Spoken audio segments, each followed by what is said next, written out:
Il aura fallu 10 jours au Sénégal pour se doter d'un nouveau gouvernement après le limogeage d'Ousmane Sonko, désormais président de l'Assemblée nationale. La formation politique de l'ancien Premier ministre a décidé de boycotter le nouveau gouvernement. On en parle avec vous, Elimane Ndao. Vous êtes notre correspondant dans la capitale sénégalaise. Elimane, le PASTEF est donc officiellement absent du gouvernement ? Écoutez, oui, officiellement absent du gouvernement, et ce malgré les échanges qu'il y a eu entre le président Bassirou Diomaye Faye et le président de l'Assemblée nationale, qui est le président du PASTEF, Ousmane Sonko. Les deux hommes se sont rencontrés ce lundi, ont discuté de la composition de ce nouveau gouvernement. On pu trouver des convergences selon Ousmane Sonko, qui a fait le compte-rendu sur sa page Facebook, mais surtout des points de divergence, et la conclusion finale est que PASTEF, selon Ousmane Sonko, ne fait pas partie de ce nouveau gouvernement, et ce malgré la présence de certains membres du parti PASTEF qui certainement sont présents dans ce gouvernement à titre personnel. C'est la consigne que PASTEF avait donnée il y a quelques jours à travers un communiqué, en disant que tout membre du PASTEF qui fera partie de ce gouvernement le sera à titre individuel. Parmi eux, on peut citer Yankoba Diémé, qui est le nouveau ministre des Forces armées, qui est membre responsable même de PASTEF dans le sud du pays. On peut également noter Ibrahim Ossi, le ministre de la Santé, ou encore Bala Moussa Fofana, ministre de l'aménagement du territoire. On peut également citer deux députés de PASTEF qui ont rejoint le gouvernement, à savoir Abdou Lahat Ndiaye ou encore Marie-Angélique Diouf, qui était même parmi les vice-présidentes de l'Assemblée nationale. On peut dire un gouvernement sans PASTEF, mais quand même avec des membres du parti d'Ousmane Sonko. Et Elimane, le président sénégalais Bassirou Diomaye Faye a décidé de miser sur une équipe de technocrates. Expliquez-nous.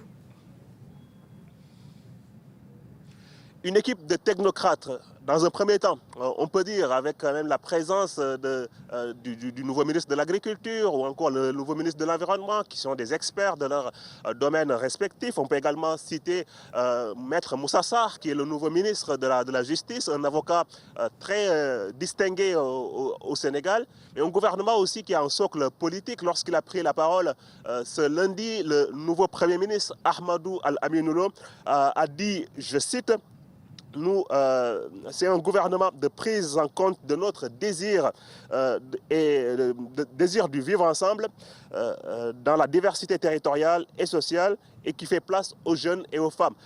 Il y a une diversité territoriale, il y a également une sorte de représentation politique dans le gouvernement. Ahmadou Al-Aminoulo a également dit que nous avons, je cite, un gouvernement de mission et d'obligation de résultats qui a un socle politique et technocratique.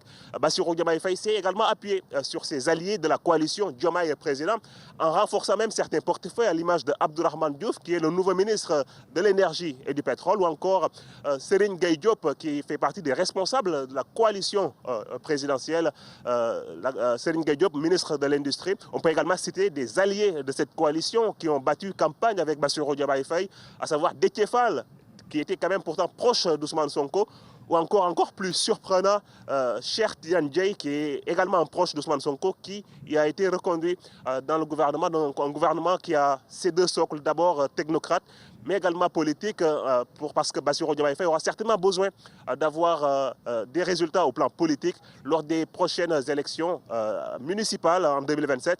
Et on a également tous ici en ligne de mire la présidentielle de 2029. Elimane Ndao, merci. Et on va rester avec vous à Dakar, puisque vous avez fait un reportage auprès de supporters sénégalais qui pourraient être privés de mondial, avec notamment la nouvelle politique migratoire de Donald Trump. Depuis, donc, sauf exception, les demandes de visa sont systématiquement rejetées.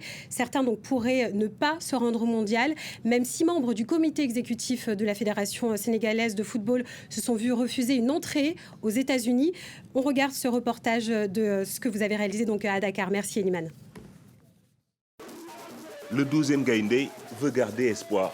Ce célèbre groupe de supporters sénégalais ne devrait pas être du voyage pour la Coupe du Monde aux États-Unis après les restrictions migratoires imposées par l'administration Trump au Sénégal. Son président espère qu'une solution diplomatique sera trouvée pour obtenir des visas pour ses équipes. Nos autorités sont toutes là à nos côtés pour voir quel moyen, quel vase et moyen pour que vraiment ce 12e Gaïndé fasse le déplacement. Mais à défaut d'avoir les moyens de notre politique, nous allons appliquer la politique de nos moyens. Si les États-Unis ont levé la restriction sur le versement d'une caution comprise entre 5 000 et 15 000 $, l'obtention du visa US est toujours difficile pour les ressortissants sénégalais. La Fédération sénégalaise de football comptera sur la diaspora sénégalaise pour garnir les gradins nord-américains. C'est dommage, c'est vrai que c'est dommage pour le 12e Gaïndé qui nous accompagne depuis pratiquement une trentaine d'années. Bon, c'est vrai que c'est la première fois que ça arrive, mais bon, on va s'adapter.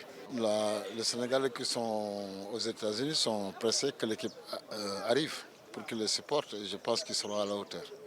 Les associations de défense des droits des migrants sénégalais comme Horizon Sans Frontières estiment que les restrictions américaines pour assister à la plus grande messe du football mondial sont incompréhensibles. La fête est déjà gâchée parce qu'on ne peut pas organiser un mondial de football sans les supporters. C'est du jamais vu. Il faut que le Sénégal, quand même, diplomatiquement, proteste. Il faut saisir la FIFA, il faut saisir les organisations des droits humains. Le Sénégal, qui participe à sa 4e Coupe du Monde, entre en lice le 16 juin à New York face à la France. Eliman, on vous retrouve en direct de Dakar. C'est vous qui avez donc réalisé ce reportage auprès de supporters sénégalais. Une question sur l'équipe nationale. Est-elle fin prête pour ce mondial ?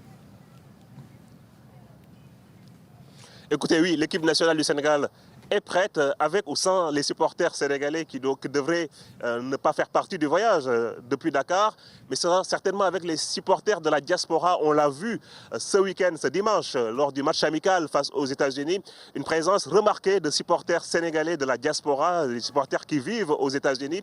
L'équipe est prête et même la dernière information, c'est la publication de la liste officielle des 26 joueurs. Le sélectionneur Pape Thiaw avait fait dans un premier temps une liste de 28 joueurs.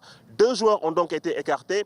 La liste est fin prête. L'équipe va disputer un autre match amical le 9 face à l'Arabie Saoudite avant le match qui est très attendu, l'ouverture, l'entrée en liste de l'équipe du Sénégal dans cette compétition face à la France avec beaucoup de passion, beaucoup d'attentes, d'expectatives autour de ce match, si on fait référence bien évidemment à la rencontre historique qu'il y a eu en 2002 où le Sénégal avait battu la France qui était championne du monde et championne d'Europe en titre.